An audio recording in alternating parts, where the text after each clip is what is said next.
So I'm just starting off by showing off the specifications of this cap. It is netted, and that outline I just showed is where you place your frontal.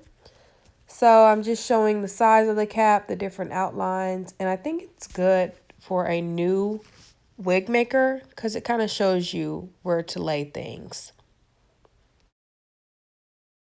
So before we begin, I want to review the loop and pull method. So when you're starting a new row of tracks, you're going to push the needle through the weft, and then you're going to push the needle through the net.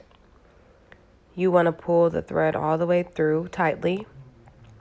And then when you go in for your next stitch, you want to go underneath the weft. Don't go through the weft. And then when you pull the needle back around, that's where the loop and pull method comes in. So you see that loop that my index finger is in? You want to take your needle and you want to stick the needle through that loop and pull it through securely.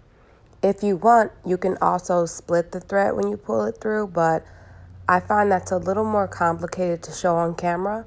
So I'd like to do a separate video showing how you can do that as well. But for this video, just to keep it basic and for the purpose of a beginner making a wig, let's just do this because honestly, it's just as secure for me. I've had no issues with my wigs falling apart using this method. So I am starting to sew the tracks onto the netted cap. You want to make sure you thread your needle and have it tied at the end. And then take your needle through the weft of your track, loop it through there, and then loop your needle through the netting on the cap and pull it all the way through securely. I am using the loop and pull method. So what that means is that you are going to go underneath the weft, not through it, unless you're at the end and you're about to flip it over.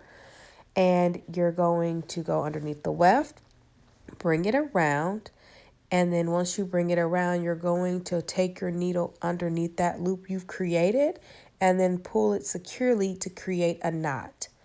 So now I'm at the end of a row for a track.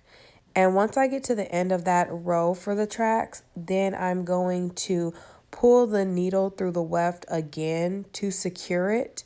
What you want to do is make good use of your T-pins as you're doing this. Constantly move them and adjust them so you can keep the track straight. You don't want them to be crooked or for them to be misplaced. So make good use of your T-pins. Definitely recommend that you purchase some of those. So I went ahead and I went through the weft, and now that I went through the weft, it secures it. If you only do the loop and pull method underneath the weft and you don't go through it, that track is going to end up hanging off and it's not going to be secured. So when you try and start the next row for the track, it's going to be hanging off. So it's best to make sure you go through the weft, at least for the ends. So now that I'm starting a new row for that track, I'm going to go ahead and take the T-pins and secure it again in place. And again, that just helps me to stay on track. So now I am sewing the frontal to the cap. I'm securing it with T-pins. And of course, you want to thread your needle again and knot it at the end so it doesn't slide through. You want to sew on the edge of the frontal. Of course, some of that lace from the frontal will be exposed in the front and it will not be sewn down. So you're only going to sew the back end of the frontal. You want to go from end to end or ear to ear. And you want to also do the loop and pull method for this. It'll keep the frontal nice and flat.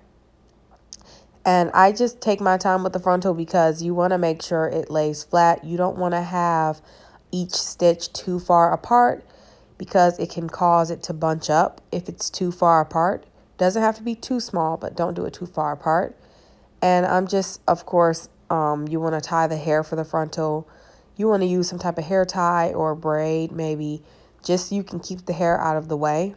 So I went back and used a hair tie because at first I just put a little braid and it wasn't working. And just take your time with it.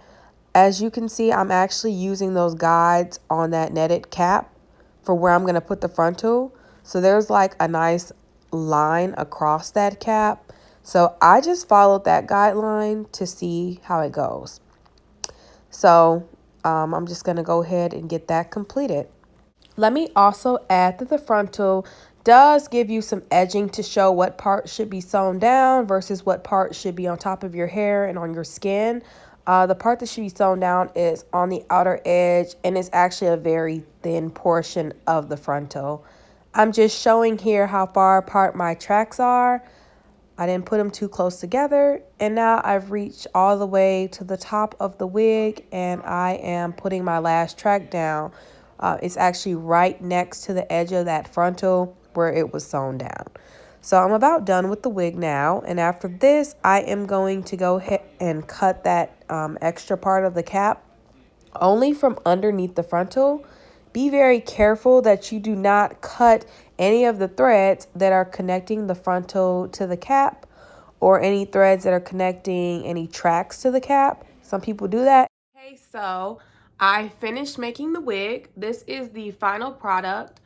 And what I did that I did not show on camera was I installed an elastic band. And I went ahead and I applied that actually right behind where the lace frontal stops. So it's actually right there. There's actually like a little extra lace that's kind of there. It's from there all the way to the other end of the lace. So I didn't really secure this wig. I kind of put a little bit of that black got to be glue gel, but I did not put like the bold hold or like the actual lace glue. I just did like a little light install so you guys could see. But the frontal, I've already plucked the frontal, so that was not done on video. Generally, what people use is the dome style wig cap.